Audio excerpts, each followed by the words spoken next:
yang ingin menghukumi sebuah perkara, terutama terkait masalah prioritas, ya, menghukumi sebuah peristiwa, dia akan cacat kalau sekedar mengetahui hukum syar'i tapi tidak mengetahui realitas. Cacat kata beliau. Maka wajib mengetahuinya. Nah, saudara sekalian yang mudah-mudahan dirahmati Allah Subhanahu wa taala.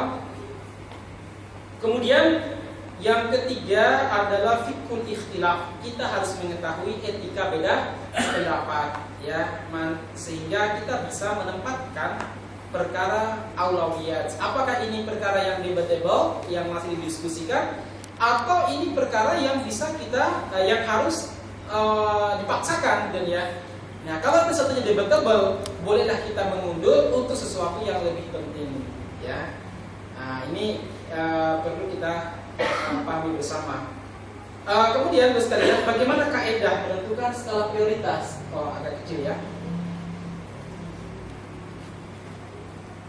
Untuk menentukan skala prioritas, saudara sekalian, untuk menentukan skala prioritas, ya, yang pertama menurut Imam Ibnu Qayyim al-Jauziyah adalah memprioritaskan kualitas, mutu daripada kuantitas, jumlah. Ya, dalam berdakwah prioritaskan mutu daripada jumlah, ya, daripada jumlahnya banyak tapi mutunya sedikit, ya mending sedikit yang siap berkorban untuk perjuangan daripada banyak tapi seperti gelembung di air, ya, kena angin langsung habis, ya.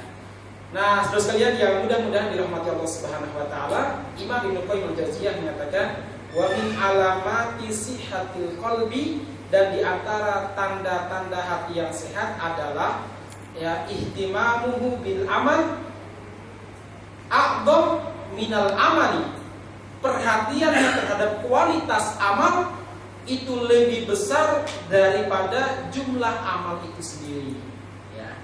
Jadi sholat kita itu lebih kita perhatikan kualitasnya, jangan banyak tapi ternyata nggak berkualitas, ya.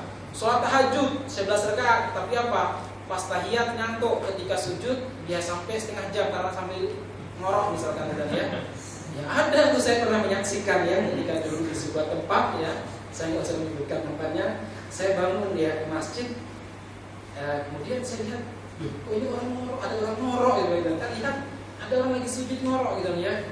Saya bilang, mas, wudhu, saya bilang gitu, ya. Dia bangun, ya, bukannya wudhu, tapi apa, ya, baca apa, saya nggak tahu bacanya apa gitu, ya. Terus sujud lagi, ngorok lagi gitu, ya. Ya, bangunan, ya. Daripada seperti itu, mending tidur, kan begitu. Mending tidur daripada kita maunya ngomong benar, minta Rabbi firli wali walidayah, ya, atau apa namanya, kita meminta Rabbana atina fid dunya hasanah, nanti ngomongnya beda nanti, ya. Rabbana atina fid dunya la hasanah, oh itu bermasalah ini, ya. Makanya mending tidur, ya, daripada kita ngomong ngawur. Sebab sholat itu doa, kalau doanya ngawur nanti bermasalah. Kan syariat Islam mengatakan seperti itu. Kalau betul-betul ngantuk, jangan dipaksakan gitu, ya. Ya, caranya bagaimana? Ya, kalau itu sholat wajib ya dipaksakan wudu, ya, ataupun mungkin mandi, ya. Tapi kalau sholat sunnah, ya jangan terlalu dipaksakan, ya. Ya. Nah, saudara sekalian yang mudah-mudahan dirahmati Allah Subhanahu wa taala, sekali lagi ini lebih penting daripada memperbanyak amal. Saya seringkali memisahkan, contoh yang paling bagus itu adalah pada zaman Sa'id bin Musayyab. Ada yang mengatakan Sa'id bin Musayyib. Saya nggak tahu yang benar yang mana. Kalau kata para ulama, kilahuma sahih, ya, dua-duanya benar, ya. Mau Sa'id bin Musayyab atau Sa'id bin Musayyib, duanya benar. Menantu Abu Hurairah radhiyallahu anhu. Jadi beliau ini menantu pilihan. Bayangkan putrinya Abu Hurairah ini putri yang cantiknya luar biasa, dilamar oleh banyak orang, tapi Abu Hurairah memilih Sa'id bin Musayyab. Ya, akhirnya Sa'id pun nanti kalau pas dia punya putri, ya, putri dilamar oleh raja juga, nggak mau. Beliau akhirnya memilih muridnya yang miskin, namanya Kathir bin Abi Wada'ah. Itu miskin orangnya, ya, miskin terus duda gitu, ya. Sekarang banyak orang yang mikir-mikir kalau menikahkan anaknya dengan duda, ya, apalagi miskin, apes. Saudara sekalian yang mudah-mudahan dirahmati Allah Subhanahu wa taala, Sa'id bin Musayyab dikenal sebagai Sayyidut Tabi'in, sebagai tabi'in yang paling utama, bahkan afdhalut tabi'in al-mutlaq, tabi'in yang paling utama secara keseluruhan itu Sa'id bin Musayyab. Ya. Nah, beliau suatu ketika masuk masjid setelah adzan subuh. Ya, setelah adzan subuh sebelum qomat. Beliau melihat di sampingnya ada orang sholatnya berrakaat-rakaat. 2 rakaat bangun salam, 2 rakaat salam bangun, 2 rakaat salam bangun. Padahal kalau kita ketahui sholat sunnah antara adzan dan iqamah subuh itu banter-banternya ada 3 ya. Sholat sunnah wudu, ya, sholat sunnah tahiyatul masjid, dan sholat sunnah qobliyah fajar, ya. Paling itu kan. Dan 3-tiganya pun menurut Imam As-Sa'di, ya, itu boleh digabung 3 in 1 gitu ya. Jadi bukan sekedar iklan kopi ya, tapi 3 in 1 juga iklan sholat ya. Bisa digabung karena sama-sama ibadah sunnah dan sama-sama tempat dan waktunya. Nah, saudara sekalian yang mudah-mudahan dirahmati Allah Subhanahu wa taala. Tapi orang ini sholatnya berkali-kali, berrakaat-rakaat. Ditegur sama Sa'id.